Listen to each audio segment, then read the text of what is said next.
সস্তায় আচার পেয়ে যাব কখনো ভাবতে পারিনি। যাই হোক, এখানে এসে আমার সার্থক হলো।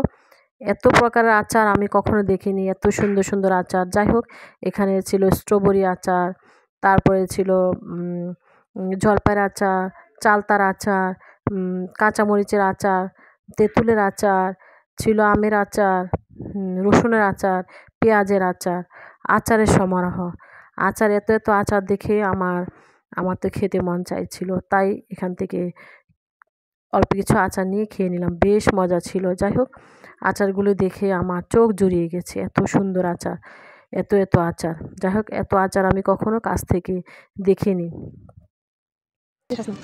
যাই হোক, আচারগুলি দেখে এসে বাসায় চলে আসলাম। বাসায় এসে দেখি অনলাইন থেকে আমাদের কিছু খেজুরের রস আনা হয়েছে। এই রসগুলোকে এখন আমি ঢেলে তারপর চাকনি দিয়ে চেলে তারপর আমি এগুলি রান্না করে নেব ইনশাল্লাহ। যাই হোক, এখানে প্রায় ছিল 8 বোতল, 8 বোতলের মতো খেজুরের রস ছিল। যাই হোক, শীত চলে এসেছে, খেজুরের রস তো খেতে হবে। যাই হোক, আমরা খেজুরের রসগুলো বের করলাম। এখন আমি একটা চা চাকনি দিয়ে এগুলিকে সেলে তারপর রান্না করে নেব ইনশাল্লাহ। যাই হোক, আমি প্রতি বছরে এই হাঁড়িটাতে রান্না করে থাকি। যাই হোক, এটা একটা অনেক আগের একটা ভাতের হাঁড়ি ছিল। যাই হোক, এখন আর এই হাঁড়িগুলো সচরাচর দেখা যাচ্ছে না। যাই হোক, আমার ঘরে যেটা ছিল সেটা দিয়ে আমি আজকে রান্না করে ফেলবো। যাই হোক, এখন আমি খেজুরের রসটাকে খুব সুন্দর করে চালনিতে চেলে নিচ্ছি। চেলে এটাকে আমি 2-3 দিন জাল করব। জাল করে যখন কালারটা পরিবর্তন হবে তখন আমি এটা রান্না করে ফেলবো। যখন কালারটা পরিবর্তন হয় তখন রান্না করলে খেতেও মজা হয়, দেখতেও সুন্দর দেখায়। যাই হোক, আমার এটা যখন 2-3 দিন জাল করার পরে কালারটা যখন চেঞ্জ হয়েছে তখন আমি এই তো হাঁড়িতে আমি চাল বসিয়ে দিয়েছি, রসের হাঁড়ি। যাই হোক, রসের হাঁড়িতে চাল বসিয়ে দিয়ে এখন চালগুলো ফুটে উঠেছে। এখন আমি একটু নেড়ে ছেড়ে দিচ্ছি। এখানে আমি শুধুমাত্র 1.5 পট চাউল দিয়েছি, আতপ চাউল দিয়ে আজকে এই রান্নাটা সেরে নেব। যাই হোক, অনেক সুন্দর ফ্লেভার বের হচ্ছে, খেতে তো ভীষণ ভীষণ ভালো লাগবে ইনশাল্লাহ।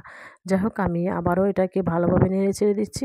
এটার সঙ্গে শুধুমাত্র আমি দিয়েছি চাল আর দিব নারকেল কোড়া, এই রান্না শেষ। আর দিয়েছি তেজপাতা আর এলাচি দিয়ে আমি রান্নাটা শেষ করে তারপর গরম গরম খেতে বসে যাব। আমার কাছে এটা গরম গরম খেতে ভীষণ ভীষণ ভালো লাগে, তাই আমি যখনই রান্না শেষ হবে গরম গরম ইনশাল্লাহ খেয়ে নেব আর আপনাদের সাথে শেয়ার করে নেব যে আজকের আমার এই খেজুরের রস রান্নাটা কেমন হয়েছে। যাই হোক, এই তো রান্নাটা হয়ে গিয়েছে। আমি এখন গরম গরম আমি আর আমার মেয়েটা সুন্দর করে খেয়ে নেব ইনশাল্লাহ। মেয়েটা এই প্রথমে খেয়েছে, আর কখনো খায়নি। যাই হোক, মেয়েটাকে প্রথম খেতে চাচ্ছে না, আমি তাকে জোর করে দিয়েছি। সে খেয়ে বলে যে আম্মু অনেক মজা, অনেক স্বাদ। যাই হোক, এটা হচ্ছে সন্ধ্যার পর আমি খেয়ে নিচ্ছি, আমার কাছে ভীষণ ভীষণ ভালো লেগেছে। যাই হোক, আশা করছি আজকের ভিডিওটা আপনাদের কাছে বেশ ভালো লাগবে। যদি ভালো লেগে থাকে ছোট্ট চ্যানেলটার পাশে ইনশাল্লাহ থাকবেন আশা করছি। যাই হোক, এখন মেয়েটাকে একবার দিচ্ছি, আমি একবার খেয়ে নিচ্ছি আর একটু হালকা ঠান্ডা করে নিচ্ছি। এটা গরম গরম, এটা অনেকের কাছে ঠান্ডা খেতে ভালো লাগে, অনেকের কাছে গরম খেতে ভালো লাগে। আমার কাছে গরম খেতে চমৎকার লাগে, তাই আমি সবসময় যখন রান্না করা হয় সাথে সাথে একটু খেয়ে নিই।